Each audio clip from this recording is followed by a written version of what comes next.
오늘 본문의 말씀은 민수기 12장 말씀 후반절에 속하는 말씀입니다.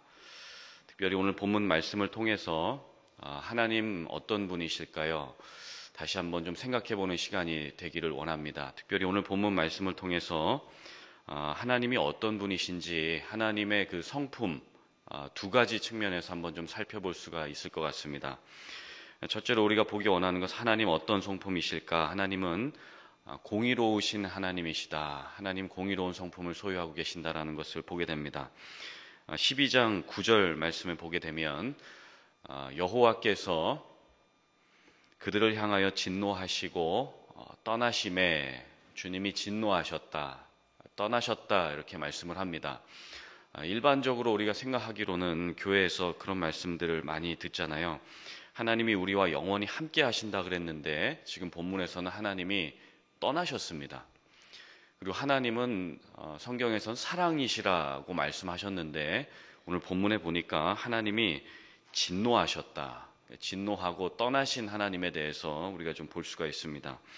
자, 그러면 하나님은 왜 진노하셨고 하나님은 왜 떠나셨을까요?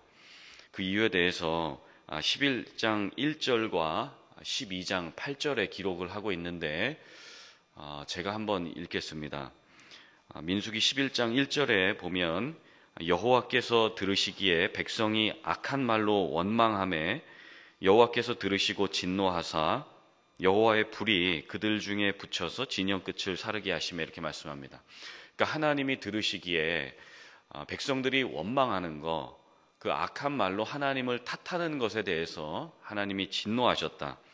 그 이유로 하나님이 진영 끝에 이 캠프 그들이 살고 있는 그 집 주변을 불로 사르셨다. 이렇게 이야기를 하고 있습니다. 그리고 하나님이 떠나셨다. 영원히 함께 하신다던 하나님이 지금 떠나셨다라고 이렇게 말씀을 하고 있습니다. 그 이유에 대해서 12장 8절 말씀에 이렇게 이야기하고 있는데요. 내가 모세와는 대면하여 명백히 말하고 은밀한 말로 하지 아니하였으며 그는 또 여호와의 형상을 보거늘 너희가 어찌하여 내 종 모세 비방하기를 두려워하지 아니하느냐 이렇게 하나님이 말씀하신 다음에 그리고 곧바로 떠나셨습니다. 그러니까 하나님은 백성들이 악한 말로 하나님을 원망하고 하나님을 탓하는 것에 대해서도 하나님이 굉장히 진노하시지만 특별히 하나님이 세우신 영적인 지도자 모세를 원망하는 것, 그 모세를 비방하는 것에 대해서도 하나님이 굉장히 진노하셨다. 진노하실 뿐만 아니라 하나님은 떠나셨다라고 이렇게 말씀을 하고 있습니다. 왜냐하면 모세는 단순한 영적인 지도자 그 이상의 의미를 가지고 있기 때문입니다. 모세는 이스라엘 백성들의 그 출애굽을 돕는 영적인 지도자였을 뿐만 아니라 또 가나안으로 인도하라는 아주 특별한 사명을 받은 특별한 권한과 특별한 권위를 부여받은 지도자였습니다. 그렇기 때문에 하나님은 모세를 비방하는 것에 대해서 이것은 곧 내가 세운 사람을 비방하는 것이기 때문에 하나님께 도전을 하는 것, 하나님께 소위 쿠데타를 일으키는 것이다 라고 하나님은 똑같이 그렇게 간주하셨습니다. 예를 들면 이런 것일 수 있는데요. 우리가 판사나 검사를 함부로 대하지 않죠. 왜냐하면 그들은 사법고시를 통해서 국가로부터 법조인이라고 하는 특별한 권한과 권위를 부여받았기 때문입니다. 그리고 도로 위를 달리다가 우리가 이렇게 경찰들이 스피드건을 들고 있는 것을 보면 긴장을 하지 않습니까? 그렇죠? 스피드 티켓을 떼는 경찰에게도 우리가 함부로 하지 못합니다. 얼른 속도를 줄여야 되죠. 뭐 돈이 무서워서가 아니라 그들이 국가로부터 부여받은 권한과 권위가 그 경찰들에게 있기 때문입니다. 그래서 그들은 시민의 차를 세울 수도 있고 또 도로 위를 달리게도 할 수 있는 권한과 권위가 국가로부터 부여받았기 때문이죠. 마찬가지로 모세는 하나님으로부터 백성을 다스릴 수 있는 법을 받았습니다. 하나님이 그들을 출애굽시켜서 시내산으로 인도하셨을 때 시내산에서 율법을 받게 되죠. 그 율법을 통해서 백성들을 다스릴 수 있고 또 통제할 수 있고 그들을 치리할 수 있는 권한과 권위를 하나님께서 모세에게 특별히 부여해 주셨습니다. 그리고 그 백성들을 약속의 땅으로 인도할 수 있는 그러한 영적인 질서를 세울 수 있는 지도자의 리더십을 하나님이 모세에게 부여해 주셨던 것이죠. 그리고 특별히 또 모세는 다른 지도자들이나 선지자들과는 이 급이 달랐습니다. 이 차원과 이 레벨이 좀 달랐습니다. 민수기 12장 6절에 보면 하나님이 일반 선지자들과 대화할 때는 꿈과 환상을 통해서 대화하셨습니다. 그래서 영어 성경에 보면 visions and dreams라고 얘기합니다. 그러니까 일반 예언자들과 얘기할 때는 하나님이 꿈과 환상으로 계시하시고 당신을 드러내시고 대화하셨습니다. 그런데 모세와 대화할 때는 하나님이 오늘 본문에 보면 8절에 face to face, 얼굴과 얼굴을 대면해서 친구가 친구와 대화함 같이 모세와 대면했다라고 말씀을 하고 계시죠. 그래서 모세하고는 은밀하게 대화하지 않고 명백하게 다 드러내놓고 모세와 대화하실 정도로 모세는 아주 특별한 선지자였고 특별한 예언자였고 아주 특별한 대제사장이었습니다. 12장 8절 말씀 한번 같이 보실까요? 8절 말씀에 보면은 제가 한번 읽겠습니다. 그와는 내가 대면하여 명백히 말하고 은밀한 말로 하지 아니하며 그는 또 여호와의 형상을 보거늘 너희가 어찌하여 내 종 모세 비방하기를 두려워하지 않느냐. 그렇죠? 하나님께서는 모세를 특별한 사람으로 세우셨다는 것을, 그래서 그를 비방하는 것이 곧 하나님께 대한 도전으로 간주하셨다는 것, 동일시하셨다는 것을 말씀을 통해서 보게 되는 것입니다. 그래서 하나님은 모세의 누나였던 미리암, 그리고 모세의 형이었던 아론이 아주 짝을 이뤄가지고 동생 모세를 갖다가 비방하는 것에 대해서 분노하셨고 그것 때문에 하나님은 이들을 떠나셨다라고 말씀을 합니다. 하나님이 인간을 떠나셨습니다. 하나님이 하나님의 임재의 구름을 거두시고 사람을 떠나셨습니다. 사람을 떠난 결과가 어떻게 되었을까요? 10절 말씀 우리 같이 한번 읽겠습니다. 12장 10절 말씀 같이 읽겠습니다. 구름이 장막 위에서 떠나갔고 미리암은 나병에 걸려 눈과 같더라. 아론이 미리암을 본즉 나병에 걸렸는지라. 자, 광야에서 구름은 하나님의 임재를 상징하죠. 불기둥과 구름기둥. 그렇죠? 구름은 하나님의 임재를 상징하는데 지금 구름이 떠났습니다. 하나님의 임재가 사라지고 진노만 인간에게 남아 있는 것입니다. 그 결과 미리암에게 나병, 문둥병이 걸리게 된 것이죠.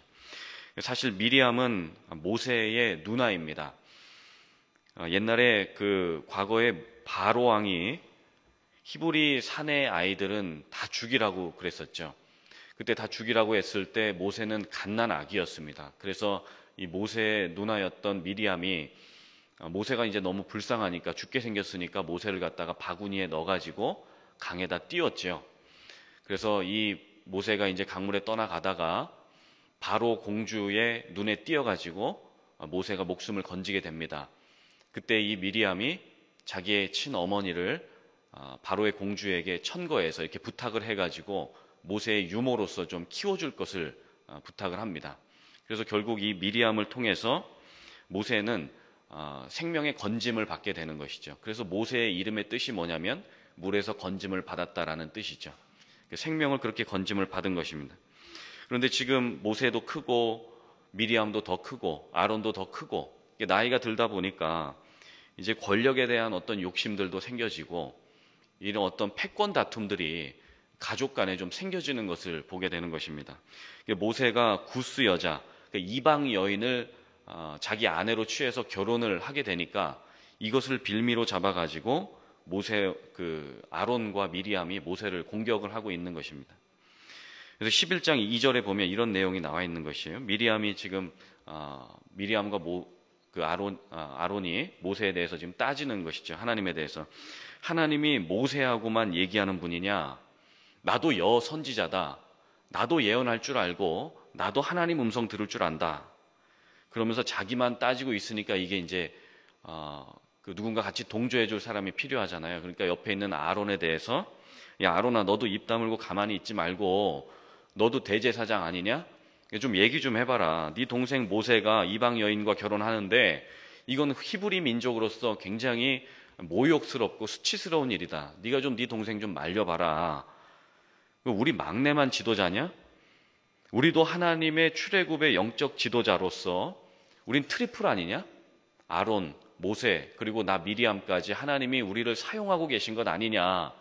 왜 하나님은 모세하고만 얼굴과 얼굴을 대면해서 얘기하냐? 이거 나 마음에 안 든다. 계속해서 하나님 앞에 따지고 모세에게 따지고 있는 것입니다. 그러면서 하나님 앞에 이렇게 얘기하는 거죠. 하나님 정말 치사합니다. 흥, 치, 뿡 이렇게 얘기하는 거예요. 저희 예주가 저한테 삐지면 항상 이렇게 얘기해요. 아빠 흥, 치, 뿡 이렇게 얘기합니다. 미리암과 아론이 하나님 앞에 굉장한 질투심과 이런 모욕감을 드러내는 것이죠. 가족들끼리 내분이 일어났습니다. 왜 모세만 특별 대우해 줍니까? 그 마음에 시기와 질투, 영적인 교만이 생겨서 지금 하나님 앞에 그 권위에 도전을 하고 있는 것입니다. 우리 잘 알지만 하나님은 질서의 하나님이시잖아요. 질서의 하나님이신데 지금 모세가 이끌어야 되는 백성이 몇 명입니까? 한두 명도 아니고 장정만 60만 명, 가족, 그 아내와 또 아이들까지 포함하면 200만 명 가까이 되는, 그 이상 되는 이 대민족을 이끌어야 되는 막중한 책임을 지고 있는 것이 모세인데 그 모세에 대해서 도와주지는 못할 망정 지금 권위체계에 대해서, 영적인 질서에 대해서 부정하고 인정하지 않고 그것에 대해서 지금 탓하고 손가락질하는 그러한 가족들의 모습을 보게 되는 것입니다. 우리가 대기업에도 보면 대기업에도 지휘나 어떤 계통이 다 있습니다. 그렇죠? 권한과 권위 체계가 없다면 그 조직이 움직일 수가 없는 것입니다. 가정에서도 아버지라는 권위자가 계시고 학교에서도 선생님이라는 권위자가 그의 권한과 권위를 사용해서 이 조직을 이끌어 갑니다. 광야에서도 수십만 대군이 지금 수백만이 행군을 하는데 권위 체계와 질서가 있어야 목적지까지 갈 수 있지 않겠습니까? 그래서 영적인 조직도 마찬가지입니다. 하나님은 모세의 형 아론이나 모세의 누나 미리암을 이스라엘 민족의 최고의 권위자로 세워주신 적이 없습니다. 이게 돕는 자로 붙여주신 적은 있지만 그 최고의 권위자로 세워주신 적은 없었죠. 오히려 모세가 막내지만 이 어린 모세를 택하셔서 민족의 영웅으로 또 지도자로서 하나님이 삼아주셨던 것을 보게 됩니다. 특별히 모세가 지도자로 훈련을 받고 쓰임받았던 120년, 120세에 모세가 죽게 되잖아요. 이것을 40년, 40년, 40년 이렇게 3등분을 해서 보게 되면은 참 재밌습니다. 앞에 이제 40년 동안에는 바로의 궁정에서 최고의 엘리트 수업을 받게 됩니다. 어떤 인간관계 훈련을 받게 되고 지성적인 훈련을 받게 되죠. 그리고 나머지 두 번째 80세까지 모세는 광야, 신의 광야에서 하나님의 영적인 훈련을 아주 혹독하게 받게 됩니다. 민족의 지도자로서 하나님이 사용하시기 위해서 지성뿐만 아니라 감성과 영성과 또 어떤 의지적인 부분까지도 발달이 돼야 되기 때문에 하나님이 이 모세를 갖다가 굉장히 하드 트레이닝을 시키시죠. 그리고 80세가 딱 되었을 때 하나님이 모세를 호렙산으로 부르셔서 거기서 그 불꽃 가운데 나타나셔서 사명을 주시죠. 모세를 영적인 지도자로 콜링을 하십니다. 그리고 거기에서 이스라엘 백성들을 출애굽시키는 그 사명을 하나님이 부여해 주시는 것을 보게 되는 것입니다. 그리고 80세부터 이제 120세까지 40년 동안 민족의 영웅으로서 또 하나님이 세워주신 영적인 지도자로서 탁월한 리더십을 발휘하는 것들을 보게 되는 것입니다. 이렇게 하나님께서 모세를 갖다가 훈련시키고 연단시키셔서 백성의 지도자로 삼으신 것을 옆에서 형이었던 아론도 봤을 것이고 누나인 미리암도 다 봤을 것입니다. 그러면 이 모세를 갖다 이 동생을 좀 세워주고 좀 돌봐주고 도와주면 좋을 텐데 지금 그렇게 하고 있는 것이 아니죠. 오히려 동생을 비방하고 너 왜 이방 여자랑 결혼하냐 그러면서 그것을 빌미로 해서 이 모세를 끌어내리고자 하는 그러한 욕심들을 보게 되는 것입니다. 그로 인해서 하나님의 임재가 사라지고 그 구름이 회막 가운데 사라집니다. 그리고 이 미리암은 아론을 컨트롤해서 이 모세를 비방하는데 동조하게 되는 것이죠. 오늘 11절, 12절에 보게 되면 그것 때문에 이제 미리암이 나병을 얻게 되고 또 그것 때문에 아론이 미리암을 대신해서 모세야 네가 네 누나의 병이 낫기를 좀 중보해다오 그러면서 중보 기도를 간청하는 그러한 모습을 보게 됩니다. 우리 11절과 12절 같이 한번 읽겠습니다. 아론이 이에 모세에게 이르되 슬프도다 내 주여 우리가 어리석은 일을 하여 죄를 지었으나 청하건대 그 벌을 우리에게 돌리지 마소서. 그가 살이 반이나 썩어 모태로부터 죽어서 나 혼자 같이 되지 않게 하소서. 예. 이게 아론이 간청하는 것이죠. 살이 반이나 썩었다는 것은 지금 악성 피부병 때문에 상태가 좋지 않아서 죽음 직전에 이르렀다. 지금 미리암이 죽기 직전이다라고 이야기를 하는 겁니다. 동생을 손가락질 할 때는 언제고 오늘 본문에 또 보니까 내 주여 이렇게 얘기하죠. 자기 동생에게 내 주여. 영어 성경에 보면 Please my Lord 이렇게 얘기합니다. 내 주님 제발 좀 도와주십시오 이렇게 얘기를 하는 것이죠. 우리가 어리석은 일로 죄를 지은 건 사실이지만 그 벌의 대가를, 그 죄의 대가를 우리에게 돌리지 않도록 모세가 좀 중보해 주면 좋겠습니다 이렇게 이야기를 하는 것입니다. 사람이 참 간사하죠. 그렇죠? 저도 3년 전에 제가 이렇게 몸살 감기에 걸렸었는데 얼마나 이 뼈마디가 아프던지 3일 동안 먹지도 못하고 마시지도 못하고 졸지에 금식을 하게 됐습니다. 금식을 해야 되는데 기도는 하지 않고 몸이 너무 아파가지고 금식을 하게 된 거죠. 그때 하나님 앞에 제가 얼마나 많이 회개하고 또 하나님 앞에 내가 잘못한 게 무엇이 있었는지 이렇게 돌아보는 시간을 갖게 되었습니다. 그때 이제 그냥 뭐 아무것도 못하고 계속 누워 있으니까 제 영혼에서 탄식이 올라오면서 이 찬양이 계속 올라오더라고요. 어서 돌아오. 여러분 그 찬양 어서 돌아오 어서 돌아만 오 지은 죄가 아무리 무겁고 크기로 주 어찌 못 감당하고 못 갚으시리요. 우리 주의 넓은 가슴은 하늘보다 넓고 넓어. 그 찬양 아시죠? 그렇다고 물론 뭐 제가 미리암이나 아론처럼 무슨 큰 죄를 하나님 앞에 쿠데타를 일으키고 병을 얻은 것은 아니지만 제가 아파 보니까 하나님 앞에 내가 그동안 뭘 잘못했는가, 하나님 앞에 내가 뭘 회개해야 되는가, 그런 것들을 좀 돌아보게 됐습니다. 아프기 전에 좀 회개했으면 좋았을 텐데 지금 미리암도 죽기 전에 이 병을 얻고 나서 지금 하나님 앞에 회개하는 것을 보게 되는 것이죠. 자, 13절 말씀에 보니까 병에 걸린 누이를 고쳐달라고 애원하는 그 모세의 모습, 아론의 모습도 있었지만 모세의 모습도 좀 보게 되는 것입니다. 우리 13절도 같이 한번 읽어보실까요? 시작. 모세가 여호와께 부르짖어 이르되 하나님이여 원하건대 그를 고쳐 주옵소서. 여기 고쳐 주옵소서라고 하는 이 원어의 의미가 우리가 잘 아는 단어입니다. 치료의 하나님 뭐죠? 여호와 라파, 여호와 라파의 하나님. 여기서 이 단어가 나오는 것입니다. 모세가 하나님 앞에 간절하게 기도할 때 약속의 말씀을 붙잡고 기도한 것입니다. 우리가 기도할 때 믿음이 있어야 기도하잖아요. 믿음의 대상이 있어야, 내가 기도하는 그 대상이 내 기도를 들어줄 것을 믿어야 그 기도를 들어주는 그 대상이 누구인지를 확실하게 정할 수 있어야 기도하는 것입니다. 그렇죠? 출애굽기 15장 26절에 하나님이 나 여호와는 치료하는 여호와인즉 여호와 라파 치료의 하나님이다라고 하면서 모세에게 약속했던 그 말씀이 있었습니다. 그 말씀을 붙잡고 기도하는 것이죠. 제가 출애굽기 15장 26절 한번 읽어드리겠습니다. 이르시되 너희가 너희 하나님 나 여호와의 말을 들어 순종하고 내가 보기에 의를 행하며 내 계명에 귀를 기울이며 내 모든 규례를 지키면 내가 애굽 사람에게 내린 모든 질병 중에 하나도 너희에게 내리지 아니하리니 나는 너희를 치료하는 여호와임이라 이렇게 말씀하셨죠. 그래서 하나님은 공의로우신 분이라는 것을 모세가 아주 확실하게 믿고 있었기 때문에 하나님 앞에 간절하게 그리고 강력하게 간청할 수 있었던 것입니다. 그러나 하나님은 죄악과는 함께 할 수가 없죠. 죄인은 사랑하시지만 죄악과는 함께 할 수 없기 때문에 미리암과 이 아론의 죄를 벌하시고 다시 그들을 사랑하시기 때문에 회복시키는 것을 계속해서 볼 수 있는 것입니다. 그래서 오늘 이 14절과 15절, 16절 말씀, 이 하반절 말씀을 통해서 우리가 두 번째로 하나님 어떤 분이신가 좀 보게 되는 것은 하나님은 죄를 심판하시지만 죄인은 사랑하시는 하나님이다라는 것을 우리가 또 보게 되는 것입니다. 우리 14절 말씀도 한번 같이 읽어보실까요?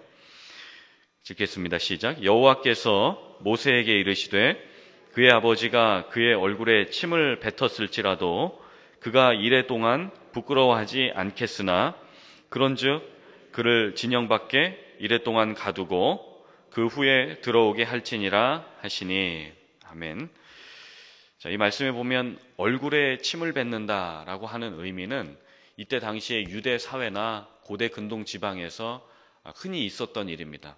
왜 침을 뱉냐면 자식이 어떤 죄를 범했을 때, 어떤 율법을 범했을 때 아버지가 자식의 얼굴에 침을 뱉음으로 인해서 7일 동안 이 아들이 부정한 죄를 범했습니다. 7일은 7이라는 것은 하나님의 완벽한 숫자잖아요.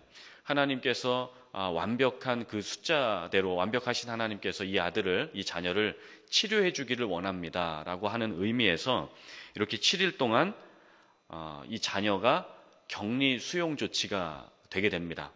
그래서 백성들이 다 알게 되고 다시는 이 자녀가 하나님 앞에서 율법을 범하지 않도록 이렇게 공개적으로 이것들에 대해서 하나님 처벌하시고 다시 회복시키실 것에 대한 하나님 앞에 회개하는 그런 의미가 바로 이렇게 얼굴에 침을 뱉고 또 7일 동안 격리 수용 조치되는 그러한 상황인 것입니다. 자, 그런데 미리암은 단순히 율법을 범한 정도가 아니었죠. 하나님이 세우신 영적인 지도자 모세를 대항하고 그에 대한 도전 행위를 하는 것은 곧 하나님을 거역하는 것으로 취급되었기 때문에 이거는 7일 동안 격리 수용 조치되는 것으로만 해결할 수 없는 문제였습니다. 그럼에도 불구하고 하나님은 미리암도 하나님의 사랑하는 자녀였기 때문에 그의 얼굴에 침을 뱉은 그런 하나님은 아니셨지만 그냥 7일 동안 격리 수용 조치를 취함으로써 특별히 나병에 걸렸고 문둥병에 걸렸다는 것은 이 유대 사회에서는 굉장히 부정한 것으로 여겨졌거든요. 그래서 이 미리암을 백성 중에 따로 떼어놓고 7일 동안 백성들이 다 보는 자리에서 회개를 시키고 또 백성들이 보는 자리에서 다시 미리암이 회개를 할 수 있는 그 기회를 얻는 그러한 찬스를 하나님이 허락해 준 것이죠. 그리고 7일 동안 다 이 병이 고침을 받아서 하나님의 은혜로서 회복되는 것을 하나님의 백성 중에 다 드러내는 그러한 상황을 주님이 설정하고 계신 것입니다. 이것이 바로 하나님의 은혜이죠. 물론 미리암 입장에서 봤을 때는 이 7일 동안의 기간이 굉장히 본인에게는 모욕감이고 수치스러움이었을 수 있습니다. 멀쩡하던 여인이 피부가 다 벗겨지고 문둥병에 걸려가지고 이 살갗이 다 허옇게 일어났다고 오늘 본문의 말씀을 하잖아요. 그럴 만큼 이렇게 무거운 죄를 통해서 자기 몸에 병이 들어왔는데 얼마나 수치스럽고 모욕스러웠을 것 아니겠습니까? 그것에 대해서 하나님이 다 드러내셨지만 결국 그걸 통해서 다시 회복시키는 하나님에 대해서 하나님은 보여주고 있는 것이죠. 자, 그러면 하나님이 왜 백성들에게 이렇게 다 드러내셨을까? 하나님은 하나님이 세운 종에 대해서 비방하지 않을 것에 대해서도 교훈하고 계시지만 또 반면에 우리가 서로가 서로를 갖다가 비방하지 않고 서로 존중하고 배려하고 사랑하는 것, 이런 것들을 하나님이 원하셨기 때문에 하나님이 이러한 상황을 설정하셨다는 것을 우리가 또 본문을 통해서 깨닫게 되는 것입니다. 그래서 또 15절 말씀에 보면 이 미리암의 이 한 사람의 죄 때문에 이 백성들이 지금 가나안 땅을 향해서 행군하고 전진해야 되는데 미리암이 범한 죄 때문에 7일 동안 이 행군이 딜레이 된 것을 또 보게 되는 것이죠. 우리 15절과 16절 말씀도 한번 같이 읽어보실까요? 이에 미리암이 진영 밖에 이레 동안 갇혀 있었고 백성은 그를 다시 들어오게 하기까지 행진하지 아니하다가 그 후에 백성이 하세롯을 떠나 바란 광야에 진을 치니라. 아멘. 자, 미리암은 여선지자로서 사실은 모세를 돕는 지도자 중에 한 사람이었습니다. 그렇죠? 영적인 리더의 자리가 굉장히 무거운 책임을 지고 있다는 것을 또 보게 되는 것입니다. 이 리더 한 사람 때문에 공동체 전체가 행군해야 되는데 7일 동안 행군하지 못하게 되기도 하고 또 모세라는 지도자 한 사람 때문에 계속해서 앞을 향해 전진해 가기도 하는 것이죠. 모든 사람의 본보기가 되는 자리가 바로 영적인 리더의 자리입니다. 그래서 말도 지혜롭게 해야 되고 영적인 리더는 상황 판단도 굉장히 사력 있게 해야 되는 것이고 그렇죠? 그리고 또 나 개인보다는 전체의 유익을 구하는 자리가 영적인 리더십의 자리입니다. 이 리더십의 책임감이 너무 무거운 것이죠. 그렇죠?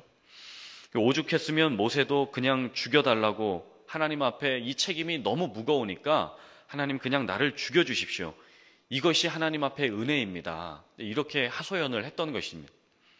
민수기 11장 14절에 15절에 보면은 모세가 하나님 앞에 죽여달라고 이렇게 하소연하는 장면이 있는데 제가 한번 읽어드리겠습니다. 책임이 심히 중하고 무거우니 나 혼자는 이 모든 백성을 감당할 수 없나이다. 주께서 내게 이같이 행하실진대 구하옵나니 내게 은혜를 베푸사 즉시 나를 죽여 내가 고난당함을 내가 보지 않게 하옵소서. 예.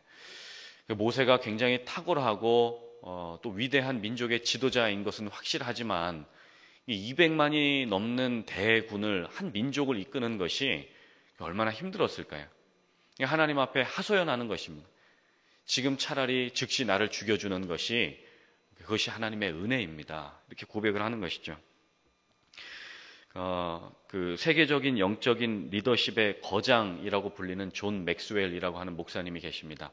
그 목사님이 리더십은 무엇인가라고 한마디로 정의하셨는데 리더십은 뭐냐면 리더십은 영향력이다 이렇게 이야기를 하셨습니다. 리더십은 영향력이다. 그래서 한 사람의 영향력이 엄청나게 중요한 것이죠. 지금 한 사람의 리더의 잘못으로 인해서 한 민족이 약속의 땅으로 가지 못하는 상황이 벌어진 상황이죠. 이게 한 사람 첫 번째 아담 때문에 그 영향력 때문에 온 세상에 죄가 들어왔죠.